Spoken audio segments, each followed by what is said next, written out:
नागपूर विधानभवनात हिवाळी अधिवेशनाची तयारी सुरू. पत्रकार, अधिकारी, कर्मचारी यांची मोठी गर्दी.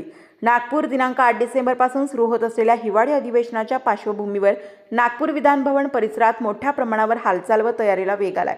नागपूर राष्ट्रीय युवा मराठी पत्रकार संघाचे महाराष्ट्र उपाध्यक्ष गजानन ढाकुलकर यांनी काही कामानिमित्त विधानभवनाला दिलेल्या भेटीदरम्यान ही संपूर्ण परिस्थिती प्रत्यक्ष पाहिली. अधिवेशनाच्या तयारीसाठी मुंबई मंत्रालयातून अनेक अधिकारी व कर्मचारी नागपुरात दाखल झाले असून विविध विभागांचे तात्पुरते कार्यालय, केबिन आणि समन्वय कक्ष सजवण्याचे काम युद्धपातळीवर सुरू आहे. मंत्र्यांच्या कार्यालयांचे नूतनीकरण, पक्ष कार्यालयांची सजावट व अपग्रेडेशन, सुरक्षेच्या दृष्टीने विशेष यंत्रणेची तपासणी अशी कामे दिवसभर सुरू असल्याचं दिसून आलं.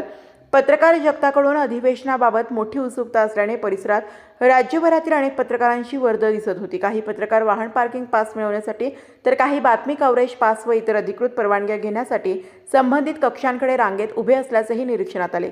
मीडिया गॅलरी, प्रसिद्धी कक्ष आणि बाहेरील मीडिया फ्रेमिंग झोनचे काम देखील अंतिम टप्प्यात पोहोचले. विधानभवन परिसरात सुरक्षा यंत्रणा, वाहतूक विभाग व प्रशासनाकडून उच्चस्तरीय बंदोबस्ताची तयारी करण्यात आली असून अधिवेशन काळात नागपूर शहरात वाहतुकीही बदल अपेक्षित आहे. नागरिक प्रतिनिधी, अधिकारी व पत्रकारांनी निर्देशांचे पालन करण्याचे आवाहन प्रशासनाकडून करण्यात येत आहे.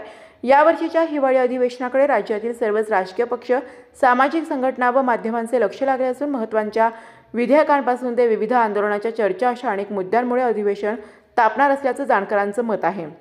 हिंगणा प्रतिनिधी नीलम चाकुले.